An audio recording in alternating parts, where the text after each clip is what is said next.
Good morning, guys. Today is October 11th, and yes, we still have strawberries. I haven't really put much on the other channel. You guys might have seen a video.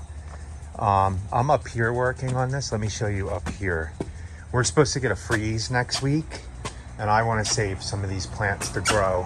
Whatever makes it through here, we'll keep, but I'm gonna strap this plastic here, and we're gonna have some of this stuff growing up here through the winter. The hot tub actually keeps it a little warmer up here, so I want to try to keep as many plants, and whatever I can't get to stay, like I know the begonias will be fine, like the heuchera and stuff like that. They need low light. The things that might not be able to survive up in here are the citronella, because they might need more light. But most of this stuff is going to be all stuff that can grow in lower light. All this stuff's still blooming, but it's gonna die. I'm hoping we get that to open up a flower before we lose it all from the frost, but I don't know if we're gonna get a flower. It's close, it's close. The frost is supposed to be here next week. We are going to do 2 aerations today. We don't have a busy day, so progress. You can see this side isn't as good as this side, but I think next week this will start really popping, because it'll be about 8 days of straight watering. But hopefully, we'll see. It does definitely look a little better on this side. But let me show you guys Rachel's mums. We actually sold $240 in mums. Just somebody stopped this morning and bought some. And somebody stopped here the other day when I was out here and bought some. And then we had people put money in the box. So we set this table up here, and we set a box up there, and then put a sign for how much they are. And if we're out here, they can get us. But we have all these left. And whatever we don't sell, we're going to cut back. And then the 1 gallons will get replanted into 3 gallon buckets next year. And then there'll be probably mums even bigger than these ones here. So we'll have some giant mums. But hopefully we sell them all. But I don't think we are. Most of them, though, hopefully. Hi, boss. Ready to go work? Morning. Morning. Man, it's chillier than I thought. Yeah, not too bad, though. And more leaves changed, it looks like. Oh, yeah, definitely. If you guys look out there, all the leaves are definitely changing. Now, even though we haven't had rain in a while, we'll still be mowing up leaves, and we're supposed to actually get rain this week. Hopefully. But look, even all out there is still bloomed. Not bad. We actually have a whole bunch of green tomatoes we're picking. Are the monarchs still there? Right? Oh yeah, the monarchs are still there. Yeah? When are they coming? I don't know. You guys seen these yesterday at the end of the video. But Rachel, there's monarch butterflies flying in here. I bet you they were in there and they hatched. Oh yeah. Somewhere on either on the echinacea or... Look at that. What's this?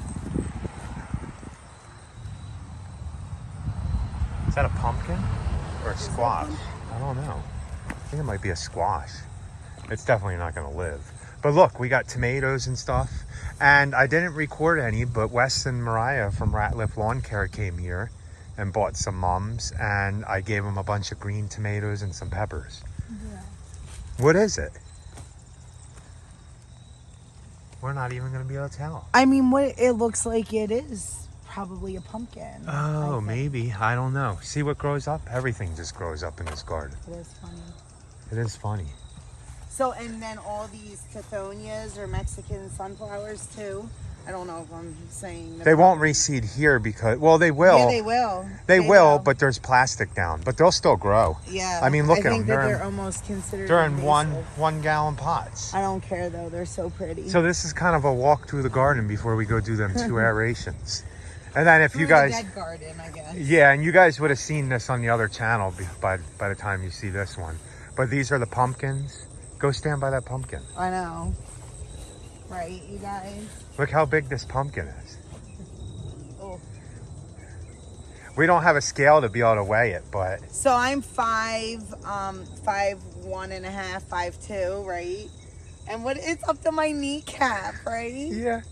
That's funny. So we're gonna take the seeds out of this one, and we're actually gonna make a pumpkin patch on the other side of the house. And I think we're gonna do all over here too, pumpkins. We're gonna grow all these giant pumpkins next year. Yeah, I should flip them. I mean, how much can you sell one of these for? Oh man, if these were like nicer, like fully, like we have to definitely dial it in. But they go for a couple dollars a pound, so. I mean, I could probably get 30 bucks a piece easily, right? Oh, easily. Nice. We're gonna have a big pumpkin patch out here next year. They were so easy to grow. And the thing is you can buy bigger ones too, which is. You should buy a couple bigger ones. I know. But we're gonna take this one, so the seeds out of this one. Atlantic. I don't know what variety this was. And the thing is, we didn't even fertilize these really. All I did was plant them in this compost bed here. And it certainly wasn't out of the biggest pumpkin out of their patch. No, definitely not. We didn't pay, but maybe $50 for the pumpkin. $50. Yeah. Okay. And then look at this. Stuff grows anywhere if you give it water. We have tomatoes growing in pots that I threw here, and they died in the earlier in the season. These tomato plants actually died, and some of them came back and grew a tomato. Nice, right? Yeah. Look at that big plant, guys.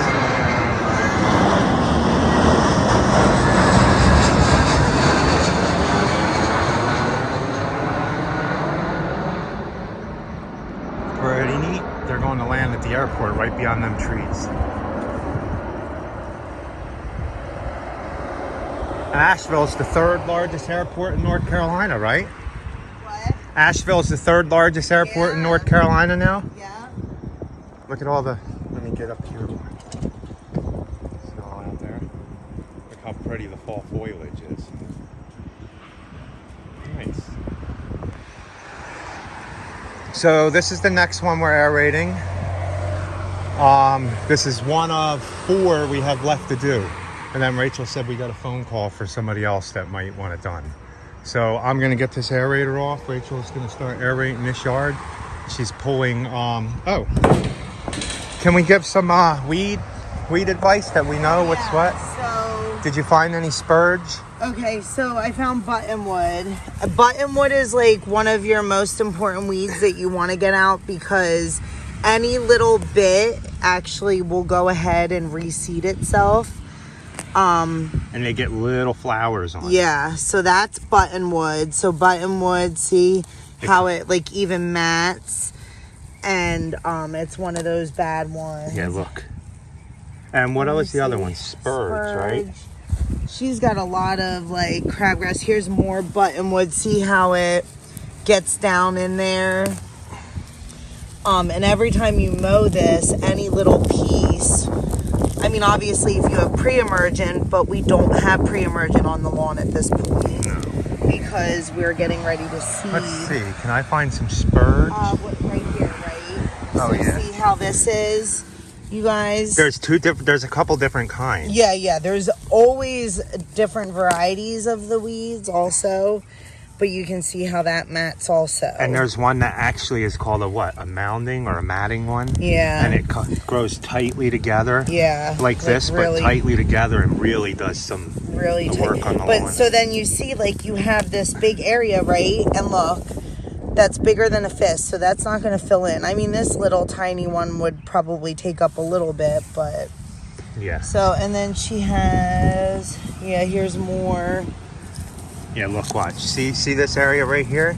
You grab this bad boy right here and pull, and then look how much comes out of this spot. See? Yeah. I mean, granted, these weeds are gonna die before the fescue dies or goes dormant. So eventually these will die, but we haven't had any rain for the fescue to even fill in any. So. And then she does have, like, this is clover.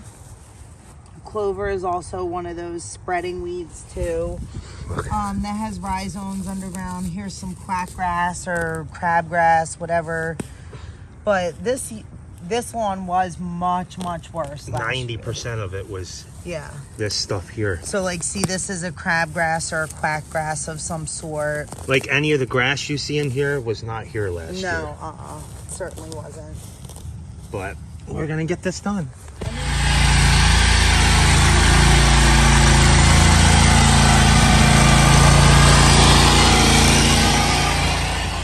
Still dry, guys. Look. There's a little bit of moisture in this one, but still, that's dry. Dry, dry, dry.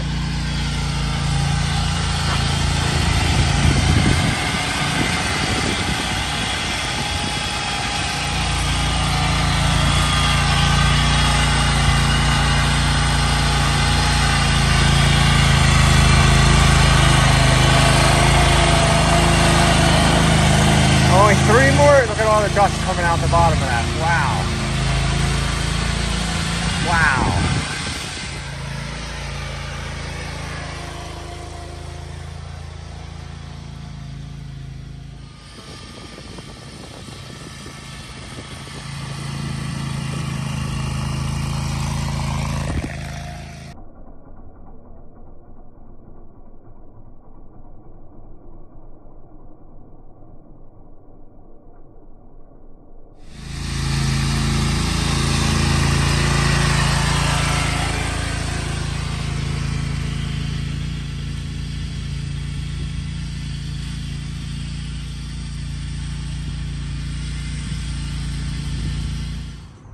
Okay, so we're done this one. Let's get off to the next.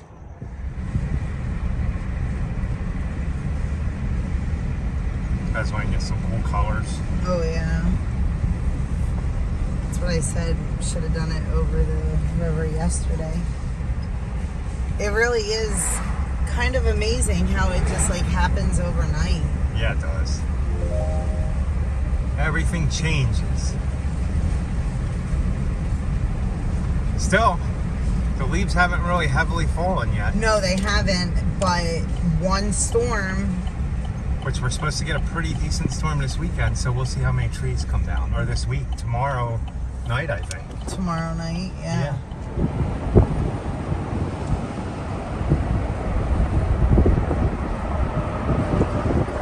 What a pretty day.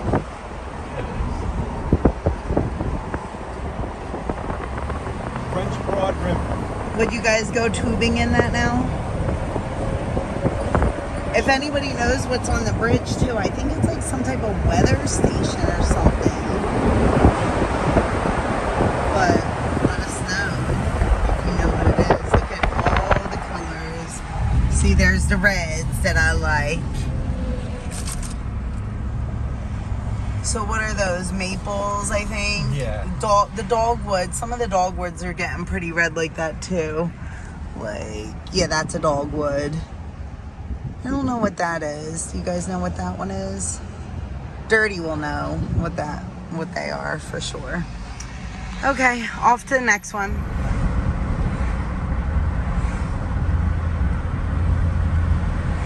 Not many of them trees changed, it looks like. No, yeah. Unless it's just because they're so far away. Maybe. I mean, I see some color, but not as much. But then Wes said that like none of his trees were changing yet. So I'm curious now to see if they're changing now. Yeah, I think he said they might have gotten a frost.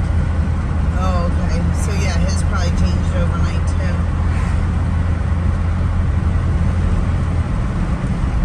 There's definitely color in there. Yeah. Might have been because they blended because they were so far away.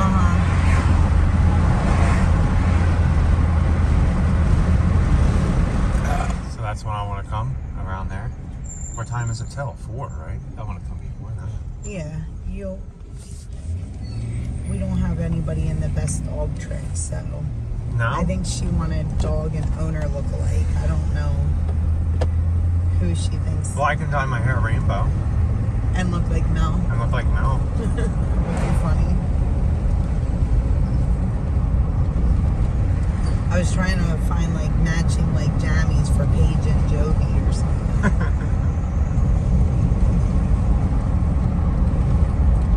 Then she could put her ears up in a scrunchie. They're going to be in a costume. Paige has an event she's doing, or a... It's a Chuck It National Dog Day or whatever, or National Chuck It Dog Day. And we would have already been there and done that. We She's selling her leashes there. Yeah. You guys seen where we set up before? It's another place closer to us, Lake Julian. Yeah. So, and she did pretty good in that one. I don't know if I told you guys. She ended up making almost $300, right? In the Asheville one, yeah. Yeah, in the Asheville one. And the one in South Carolina, she made almost $700. Yeah. So we'll see how she does on And then this it's one. also just getting her name out more to people.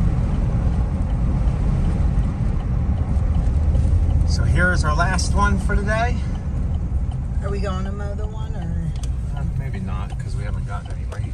Okay. No soliciting rates. We used to live in this development. Yeah, right down there. Right next to that white house down there. Oh, and on the next street. Yeah. Actually, we lived in 2 houses in here and one in the next development. Yeah, but they didn't like our trailer. Yeah. Wow, this lawn looks great. Yeah, it does compared to what it when we Used to first look started. like, yeah. So we're gonna park over here. All right. Nice. Rachel's gonna get out and aerate. You're not gonna be scared of the ghost to get out, No, are you? the ghost won't scare That me. thing's scary. They're cute. So this is a lawn. This is the 3rd aeration and seed we've done. Rachel reminded me the first one we did in the spring of 2 years ago. And then we've been slowly treating this one, aerating it. Now this is the 2nd year we're using full Jonathan Green seed. And there's actually not many weeds, right? No, it's not really. From what it was, oh my goodness. Yeah. And then over here there was nothing. Yeah, so we're gonna aerate this one. I'm gonna start pulling weeds out while Rachel's aerating to get some of these weeds. So yeah, this side was the worst as far as grass goes, and look at it now.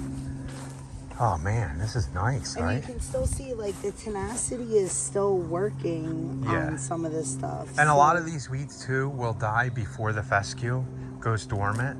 So, and then just we'll get a pre-emergent down early next year. But yeah, none of this was grass before. No, none of it was. We did this aeration, as you can see. Aeration seed fertilizer on this one. Aeration seed fertilizer. And I started trying to find videos of what these lawns look like beforehand. Maybe at the end of the season, I'll do a before and after of everything. But by the time we're done this, total of 2 hours of work. The last one we did was 400 to aerate and seed the small one. This one might be closer to 600, don't quote me, but I know today is $1,000 for the 2 jobs. It might be a little bit more. Man, I love that tree. Might be a little bit more than 1,000 for the 2 jobs. And I think we used a total of 1.5 bags of seed, which is 200, 2 bags of fertilizer, which is 80, and then of course insurance and everything. So not bad. A lot of profit on this one, or these 2. But it shows. I mean, this yard used to look really, really bad. Yeah, you're gonna have to go back and find his. You pulled out some nice baby fescue. Sorry. It's because it's so dry I had to. That's Man, fine fescue. I You know. worked me hard today, boss. A total of 2 hours of work for $1,000. Really, man? Not bad, right? Not bad. That's why we go to classes and get all our license. And I mean, obviously you don't need a license to seed or put down a starter fertilizer in most states. It's once you have the pre-emergent and the spraying is when you have to go to school. But okay, we'll be done. See, somebody's watering their lawn again. Ours is gonna be the greenest lawn in the neighborhood. Yeah, it's getting there. I think it takes about 8 to 10 days before things start to, like, you just notice it when you're watering. Yeah, you can see that it's like, that's why he leaves it running all day. I don't know if you guys can see, but Because it's not the most efficient sprinkler. right. So I leave it running more than I would tell a client to, because I'm trying to water as much. And I think we need to been tell the pretty clients to, water more. yeah. I don't think that They will when Mother Nature comes. Yeah, hopefully. You know, I know, hopefully you guys don't get tired of hearing us say that, but I think everybody's saying that in a lot of places about rain. I know. I thought that I saw Richard comment that he's so dry that like the ground's actually cracking. We did His get garden cracked. Yeah, we did get like that this summer. At one point, we were starting to get really scared. Like you could see the cracking in the ground, and then we did end up getting like a good amount of rain. So at least we're not to that point, but we're dry. There's always next year. Hope that it rains more next year. Like more consistent. We don't want 20, 30 inches of rain at once from big storms. That's what it is. Is like want you like get 3 days of showers, and then it soaks the ground. Then it can not rain for 4 days, and that's fine. But yeah, what are you gonna do? it's crazy. The weather is so crazy all over. So we have 2 more to do, guys, and we are done our aerations for the year, unless we get like stragglers, like people that aren't clients people that might call. Or I have that one email that I have to respond back to. I just got it today. So we're not really to the point where we're taking on new mowing clients. So if they want mowing, we would refer them somewhere else. Yeah. But we will take on projects and stuff, because we only have a few that we're possibly doing this winter, and then they're like kind of contingent too, because and they're bigger projects, so it's not something we're going to be able to go in there and do like within a week. It's something that's going to take probably a month and a half each one over the winter time to do. So so we are scheduling like prunings and stuff now. That one that we actually were aerating today, I wonder if they have somebody to prune their stuff, because it was starting like the butterfly shrub and stuff.